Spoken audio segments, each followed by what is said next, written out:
finally, I have a chance to get to all the questions that were asked a few weeks ago by everyone. Now, I had originally started doing this video about a week or so ago, but noticed that a number of questions were going to reference the Xbox conference, so I decided to hold off on answering everything until after the announcement was made for the console and shit like that. Now, in addition to those questions, I received a few other repeat questions, but for the most part, people did not ask too many repeat questions. I got a number of unique questions and whatnot. I got a number of really good questions, and of course, I got some shit that I just won't answer. So here's how we're going to roll in this motherfucker. As much as I would love to give a detailed answer to each question, I'm not going to spend 2 hours answering everything in full detail. I just have to keep things relatively brief so we can keep this motherfucker moving. Also, I want a blanket answer 2 main types of questions that I received from multiple people. So if you asked a question similar to these, I'm just going to give a general answer to cut down on the number of times I would have to repeat myself asking these motherfuckers. So without further delay, let's start with the console questions. Xbox One versus PlayStation 4. As far as the conferences themselves, neither one impressed me. I mean, none of them told me anything that blew me away, that made me say, I have to get that console. You know what I'm talking about? You know, there were a few things that were said that made me wonder what the fuck is wrong with both companies. But overall, I think they both had pretty poor announcements for the most part. You know, Sony's focusing on games. Xbox is going to be focusing on entertainment, which is funny because the current generation that we have right now was the other way around. Xbox focused on online gaming and community gaming, while Sony talked up the Blu-ray entertainment center that does everything. You remember that ad that they used to have? Remember that campaign that they were running? Sony only does everything. So they've sort of flipped roles with this upcoming console generation. As far as which one I'll buy, I'll most likely be leaning towards Sony. Obviously, I've bought PlayStations 1 through 3, so it only makes sense for me to buy PlayStation 4. Based on what I saw on Xbox, wasn't too impressed, and I never had any intention of buying the Xbox. You know, I only have time for one console, and obviously if I've been on PlayStation for a while, I'm going to continue to be with PlayStation, and since I don't have the time or the effort to really play a second console or PC gaming, I just stick to the one console. So we're just going to stick with PlayStation 4 whenever that motherfucker comes out. Now, the next question that I received multiple questions on is what are your thoughts on certain upcoming games? And the games that were most frequently mentioned were The Last of Us, Grand Theft Auto 5, Bungie's Destiny, and of course the next Call of Duty versus Battlefield 4. Now, 3 of those games are made by developers I trust, so I will most likely buy them without hesitation. The Last of Us is a definite purchase. Grand Theft Auto is a definite purchase. Destiny looks good, but I do need to see a little bit more and know more about the game because, you know, I've never been into the whole MMO style games and shit like that, and it looks like an MMO, but I'm going to give Bungie the chance to at least define what that game is and what it's going to have, and then I'll determine whether or not I buy the motherfucker. I've never been a fan of dice games and how they feel, so I'm 99.9% sure I will not buy Battlefield 4. I might play the demo if they offer one, but I can all but guarantee I will not be buying Battlefield 4. Call of Duty Ghosts is something I have addressed before. It is the last chance Activision has to keep me buying the franchise. I will need to see some multiplayer footage of the game for it to convince me to buy it, because without knowing shit about the game, right now I'm 50-50 on the motherfucker. It's going to need to persuade me to buy it, otherwise I'm just going to save my money and I'm going to play something else. This is the last chance Infinity Ward has with me, because as I've said before, I refuse to buy another Treyarch product ever again. So this is Call of Duty's final chance to win me over as a customer. So for all those who ask questions about these games, consider your questions answered.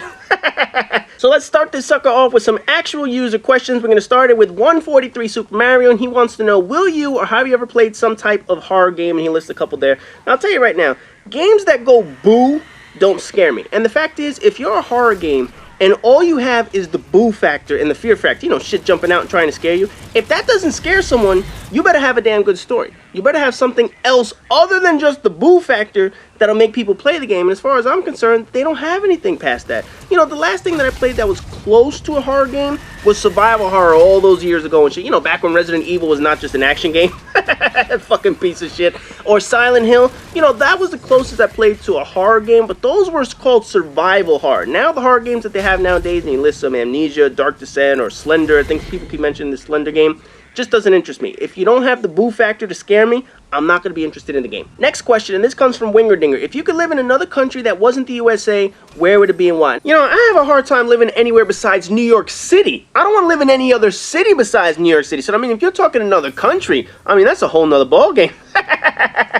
You know, I could be cheap and sit here and say, okay, I'll pick Canada because they're just like the US, or I could pick somewhere in the Caribbean because it's nice and warm and shit like that. But if I had to pick like a country in Europe or something and go really out there, I'd probably pick Austria. And the reason why I pick Austria is because it's always rated as one of the top places in the world to live, especially Vienna. Almost every single year they do the survey as to what's the top country to live in.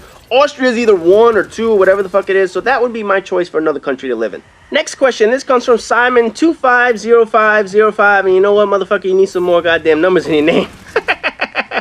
And although he has some questions about the next Xbox that I already answered, he does have another interesting question: who will win the console war? And I'll tell you right now, console wars are created by self-serving media who need to sell to stay in business. The console makers themselves, they don't care about a console war. They care about sales figures and dollar signs. But the media continues to pit one console against another in order to get fanboys riled up for views to make money. I mean, how many surveys do you see asking what's better? Oh, PlayStation, Xbox, Wii. Give me a break, man. So as far as who wins a console war, it's the media getting gullible fanboys to argue and make the media money. Next up is Neo Roman. You guys have seen him from the Hipfire Commentary series plenty of times, and he has 2 questions. First, the Hipfire commentaries are a big hit. However, you ask for games that have never been featured on your channel before. Do you ever think you have enough games to fit the no repeat clause? Now, let me explain something.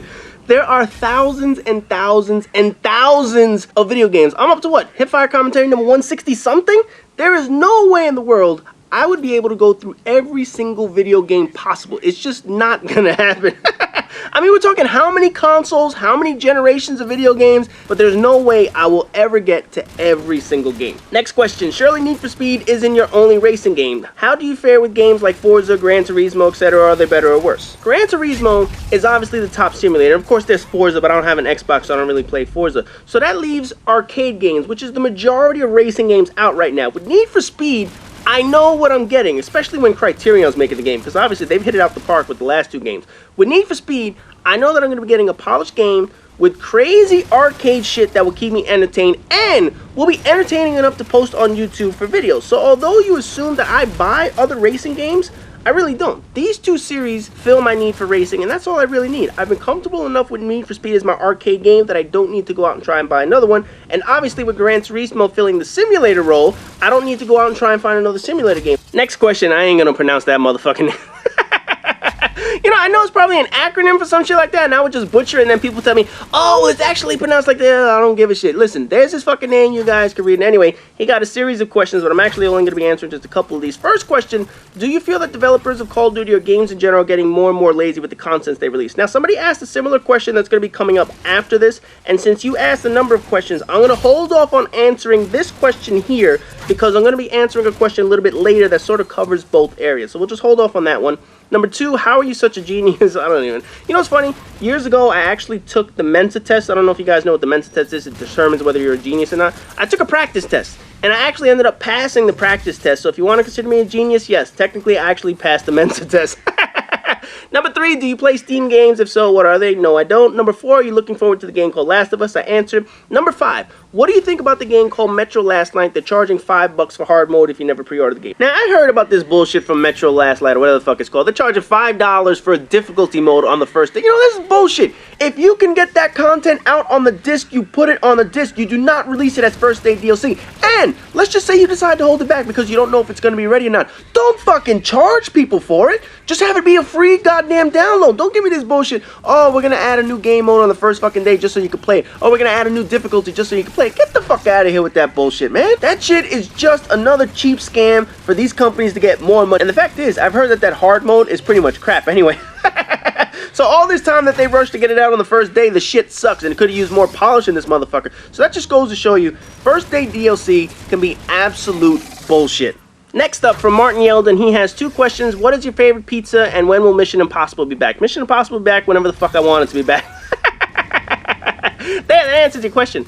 As far as your favorite pizza, I don't know if you're asking what's my favorite topping or what's my favorite place, but if we're talking topping, my favorite topping is anything meat lovers. You know, whether it could be sausage, pepperoni, bacon, ham, doesn't matter. If it was an animal at some point, then I like the motherfucker on my pizza. As far as my favorite pizza, that'll probably have to be Lombardi's here in New York City. Lombardi's is the creator of pizza. They have the history to show that they were the first ones to bring pizza to New York City. And they're so old, in fact, that they still have a coal-burning oven. Here in New York, coal-burning ovens are banned, but older companies were allowed to grandfather in their coal-burning oven. So since they have a coal-burning oven, they have an advantage over every single pizzeria here. So I would always choose Lombardi's if I had to pick a single place to eat. Next question from Shut It Down 12. Would you be a hero or villain in a movie or video game? And that's easy. I would be the most evil villain in history. Fuck that shit, man. I'd be one of those few villains too that win at the end. You know, sort of like Kevin Spacey and Seven and The Usual Suspects and shit like that. You know, one of my issues with villains is they always give a speech to the hero right at the end of a fucking storyline. You know, instead of just outright killing the hero, they have to disclose their whole evil entire plan in a goddamn speech. And in that time, the hero finds a way against all odds and foils the villain's plans and saves the fucking day. Not with me. I would not disclose my plans. I would just win. But I'd be one of those cool types of villains, you know, the ones that you root for and shit like that. You know, the guy you want to win because I'm just so fucking evil that I'm entertainingly evil? That's the motherfucker what I'd be. Don't give the hero a chance, kick some ass, and I'd be the villain that wins at the fucking end of the movie or the video game. Next question from Best Ever Best Guy, and you guys have seen him on the Hipfire commentaries as well. How did you join Prestige Gamers? You know, this is a long story, and I'm just going to give the short, abbreviated version. Years ago, we used to post on the Infinity Ward forums when Call of Duty 4 was out, and we used to post all the time. We used to post about strategy, tips, and shit like that. One day, they decided they were going to add this new moderator. His name was Sparky McSparkler. Well, I called him Fuckstick, man. Anyway, this asshole decided that he was just going to start making up rules and banning people who broke his imaginary fucking rules. So people got pissed, man. They got tired of that bullshit. They were like, why are we getting banned? Because you're making up fucking rules. So people said, fuck it. They went out, they started another website. It was called Gaming for Life. So most people who got banned, they went over to the Gaming for Life website. And this asshole would follow people over there, take a look at the forums, take a look at their screen names, then go back to Infinity Ward and ban them over there just because they were on another website. This guy was a cocksucker and a half. So eventually Gaming for Life died out, you know, it just ran its course. And then we traveled over to Prestige Gamers, which is another group of guys who couldn't stand the moderators over at the Call of Duty forums. So pretty much, Prestige Gamers is a bunch of pissed off Call of Duty players who just want a place to chat and bullshit all day long or at work. But the main thing is, we wanted to get away from the stupid ass fucking moderators that made up goddamn rules as they went along and started banning motherfuckers. Next question comes from, and I know I'm gonna butcher this name, so forgive me for butchering this shit, Mahid Granajet. I don't know. If I'm wrong, fix me in the comment section. I really don't give a shit. I'll just call you Bob. I really don't give a fuck. Anyway, he wants to know, it's actually a repeat question, but I'll get to the bottom. He wants to know my opinion on Grand Theft Auto. Like I've said, I trust Rockstar. We'll see when it comes out. Will you ever buy an Xbox? I actually answer that. And also, he wanted some success on how to start a YouTube career and be successful at it. Here's the thing. If you're coming to YouTube to make money, you're already failing. I'll tell you right the fuck now, YouTube is not meant for making a career. YouTube, people who got into YouTube early enough, they made money. It's very rare that you can get into YouTube now and make a whole bunch of money. So if you're thinking of coming here and thinking you're going to make a whole lot of money, you're going to be some superstar, I'll tell you right now, get that thought out of your head. It's not happening. I don't care what idea you have. I don't care how funny you are. I don't care how pretty your mama tells you are. It's not going to happen in this day and age with Google and YouTube. That's just the reality. If you treat it like a hobby, you will be much more satisfied. If you're coming here thinking you're going to make a lot of money, you're going to make a career off it, you're going to quit your job, quit your school, not going to happen. So no matter what tips I can offer you, the best tip I can tell you, the best advice I can give you is treat it like a hobby. That's it. Next question comes from Heavy Gas, and this is related to the question that I was talking about before, and now I'm going to go into detail. He wants to know if the new consoles will cure what is now considered a period of stagnating games. The simple answer is yes, it will, but the complex answer is that what's going on right now is 100% expected. Now, here's the thing. The current period we're in is the end of the life cycle of the current generation of consoles. We know that 2 new consoles are coming on the horizon within the next 6 months, and that developers and studios have known about this for close to 2 years now. If the current consoles are coming to a close, what sense does it make to invest time and resources into a dying console? Instead, they're going to be putting their top resources and top talent on projects towards the next console. I mean, think about it. Why would you release a brand new genre game or a brand new series on a console that's dying out? You can take that time, invest in your game, and put it on the next generation consoles once they release the motherfucker. Think about the launch time. Libraries are empty. People want to buy games, and they're willing to take more chances on a brand new series, on a brand new game, something like a Gears of War, a Resistance Fallen Man, Uncharted, Assassin's Creed, Fable, whatever the fuck, because they want games to fill out their libraries. I mean, hell, people went out, they bought games like Haze, Lair, Heavenly Sword. You know, they had a new console, so they wanted to give shit a chance. Good games turn into long-running series, you know, like Gears of War and Uncharted and whatnot. And bad games like Haze never get mentioned again. So the stagnation we're seeing isn't companies being lazy or complacent. It's companies gearing up for the next wave of consoles that are going to open up with absolutely nothing in their library and a wide open market. Why launch a new title now when you could roll out a cheap and shitty game for some minor profits? Give us a bullshit God of War. Give us a watered down Gears of War. That holds us over for now. And when the next generation comes, we're going to have a whole bunch of different games. And the funny shit is, 7 to 8 years from now, this cycle is going to repeat itself. We're going to be bored of games on PlayStation 4 and Xbox One because we'll be waiting for PlayStation 5 and Xbox -1 or whatever the fuck they're going to call it. So, expect games to get better next year, and down the road, expect the boredom to come back because that's just the cycle you go through when it comes to new consoles. Next question from Modern Gamer XI and all that other bullshit. This is sort of a repeat question, but he does ask another part. If you got big on YouTube, making enough to make a living, would your parents or spouse support the idea? I've said this before, I'll say it again. No matter how big I got, this will always be a hobby. And regardless of what I do, my parents and spouse would support my ideas. Next question from Chris Gunn on this stupid shit. So listen to this one. Okay, so your mother and girlfriend have their minds swapped, and the only way to switch them back is to have sex with one of them. So, do you have sex with your mother who has your girlfriend's mind, or do you have sex with your girlfriend who has your mom's mind? You know who I have sex with? Your sister. Fuck that shit, I'll just give her to everybody, go fuck your sister and call it a day, alright? Easiest way to answer that question. Next question, and this comes from Coop Troop. Do you ever think Nintendo will reach out to the adult teen gamers by adding a first-person shooter or anything that will matter, or will it continue with Mario and Zelda and all that bullshit? You know, Nintendo's already made their choice, and they decided they were not going to compete head-to-head with Sony and Microsoft this generation. The Wii U has more in common with PlayStation 3 and 360 than it will with PlayStation 4 and Xbox One. You know, third-party developers are not flocking to make games on this machine. I mean, EA even went so far as to call the Wii U crap. I mean, which is pretty odd considering EA calling something else crap. And, you know, while Wii U does have Black Ops 2 on it, it's not the version that other platforms have. It's a watered-down version of a PlayStation 3 or a 360 or PC version of the game. You know, if they plan on adding some adult content, it might be Call of Mario or Zelda Field 4 or Gears of Metroid or Metal Donkey Kong Solid or some shit. You know, just based on the power and technology alone, the Wii U is not going to have third-party development other than some half-ass hand-me-down ports from other consoles. Next question from Mario Kart 7DS. Would you rather in real life drive a Bugatti Veyron, or would you rather drive a Fiat in a slow-handling city course or some shit like that? I'll tell you right now, the opportunity to get behind a Bugatti Veyron trumps everything. It doesn't matter what the other car is. The fact that you can get behind $1 million car, I would take it. I don't even have to drive it. I just want to sit in it. That's the easiest way to answer that, motherfucker. Next question from Hurley is the man. What kind of channels do you subscribe to and unsubscribe to? The reality is, I don't have as much time as I used to watch YouTube videos, so I don't really watch a lot of channels on YouTube anymore, and I'm not subscribed to a lot of channels because I just don't have the time. But for the channels that I am subscribed to, I like channels that are just like me. They treat YouTube like a hobby, they treat YouTube as entertainment towards their viewers, and that's it. They go about their business after that. As far as channels I'm unsubscribed to, you know, I'm not going to name names because that's how petty bullshit starts. So I'll just give you an idea of the channels that I've left. You know, if a channel goes inactive or something, or they close up shop, obviously I'll unsubscribe. Channels, sometimes they go through stale content. They just put out the same video over and over and over again. So those channels I also unsubscribe to.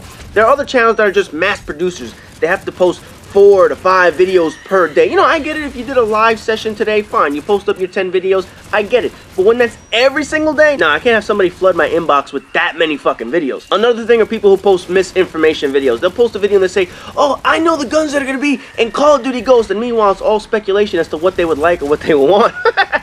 You know, bullshit like that pisses me off. But the main type of channel that I unsubscribe to is the channel that looks at their viewers as a monetary figure. You know, these are the bullshitters that'll tell you, oh, can you like my video? Can you favorite my video to really help me out a lot? Oh, bullshit, man. Just tell them it's going to put money in your pocket, motherfucker. You know, people that just put out videos because it makes them money, I can't be bothered. You know, if you make your money on YouTube, that's fine. That's great. I have no issue with that. But it's when you view your subscribers as a way to pad your bank account, that's when I have an issue. If you don't view your subscribers as anything other than monetary figures, you can go fuck yourself. Because the fact is, if you bullshit them and say, oh, you're only helping me out if you like and favorite, you are the biggest fucking con artist on this site. So as far as those channels, I would unsubscribe to them immediately. Next question from Misery1495. How did you find your way to Yoush? Actually, they found me.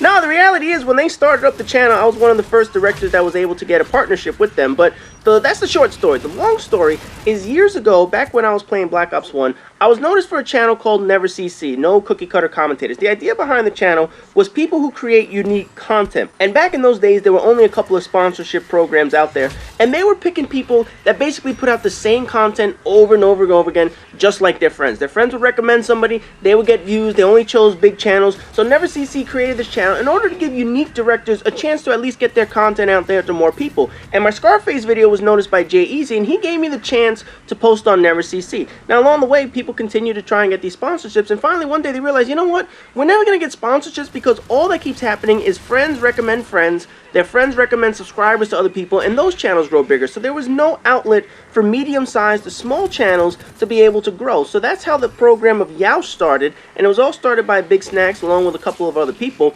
And since I was, and then a lot of them came from Never CC, and since I was a part of that channel, I was a part of the community channel, they thought, you know what, he has good content, he has unique content, he's very funny, he has some good videos, he has a good subscriber following, so why not give him the chance? So I was given one of the first opportunities to be a partner at Yoush, and I've been a partner ever since it started. And all of that came from one video that I did that was noticed by Jay Easy, put on a community channel, and from there, that's how I got to Yoush. Next question from Oscar Reyes. What is your favorite and most hated developer? Well, the favorite would probably be anywhere between Naughty Dog and Rockstar. You know, the two of them, no matter what they put out, is going to be excellent content, and when they launch it, it's going to be solid from the first day. It's not going to be some bullshit that they need to constantly patch over and over and over again. So if I had to choose, I'd probably choose either one of those two. You can't go wrong with either one.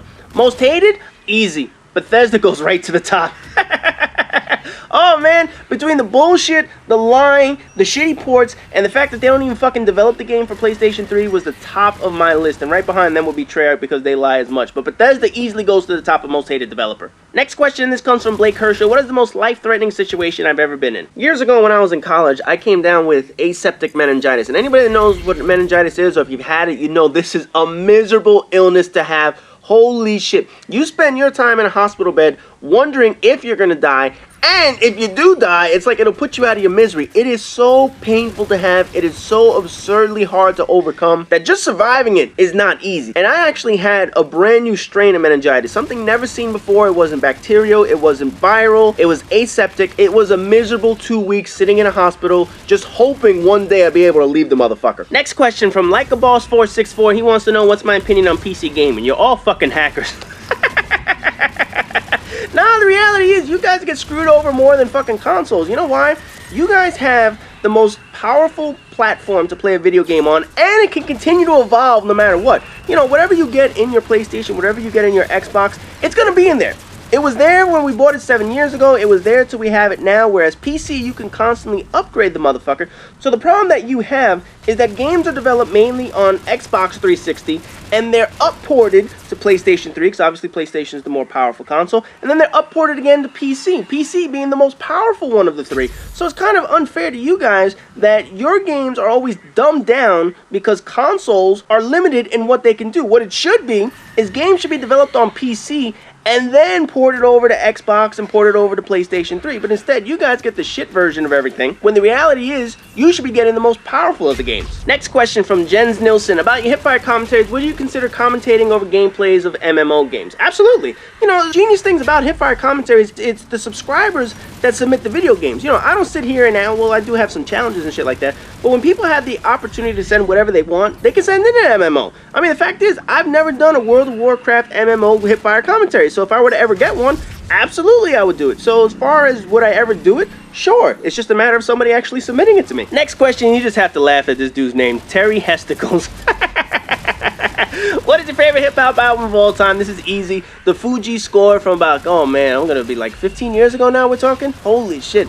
You know, that album had pretty much everything you wanted in a hip-hop album. It had great beats, it had excellent lyrics, it had Lauryn Hill, back before she went crazy and shit like that, who knew how to sing better than almost anybody on the planet at that point. And it all came together in such a perfect album that they never had a follow-up to the motherfucker. They all went their solo ways, they all went their separate ways, they were never able to get back and recreate the score. The score is easily my favorite hip-hop album of all time. Next question from GFX Forums, and then I assume you guys do graphics?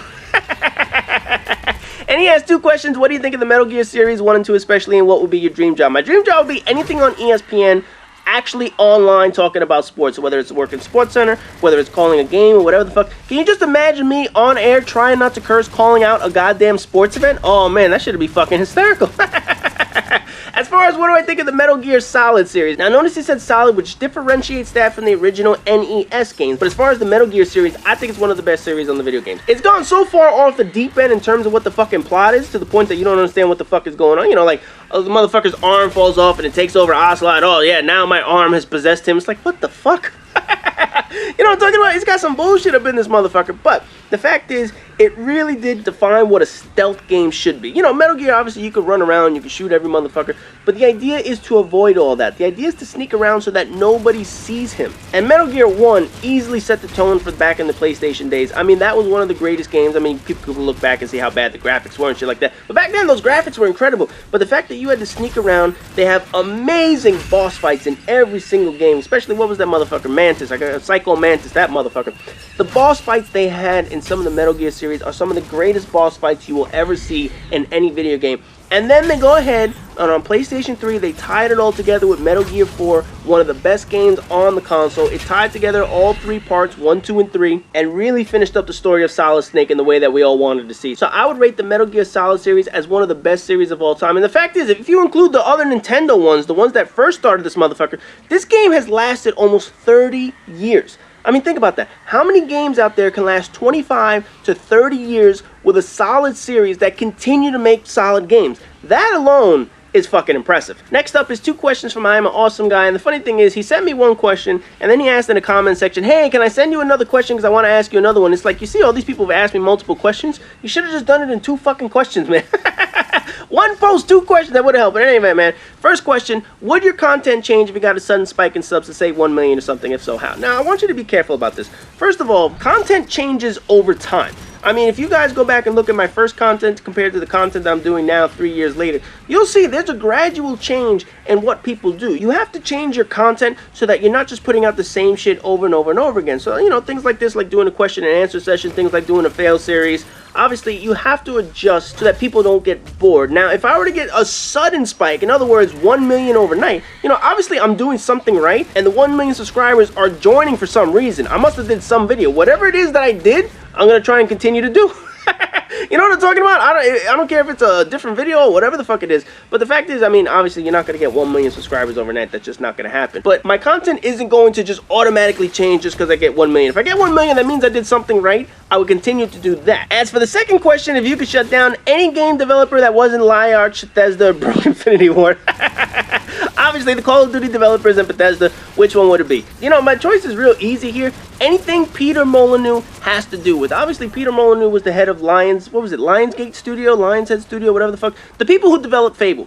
Basically, Peter Molyneux lies his fucking ass off to people. Not only does he lie, but he hypes up a game so much to the point that it sounds so incredible, and then he can't deliver on shit. You know, when Fable came out, he was like, okay, what you're going to do is you're going to plant the seed in game 1, and by game number 3, it's going to be a full-grown tree or whatever the fuck. It's going to be a developing...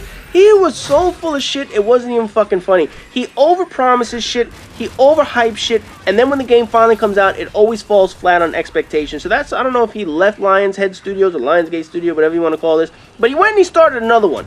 I don't know what the other one is. I don't know what the new one is. Before he could even put out a game, I would close that motherfucker down before he could bullshit anybody else. Next question from Alex Orange, and this one made me laugh. When you're reading comments and you see someone who spelled something wrong, are you one of those people who just gets super pissed at him? Well, the fact is, you wrote this and you spelled something wrong.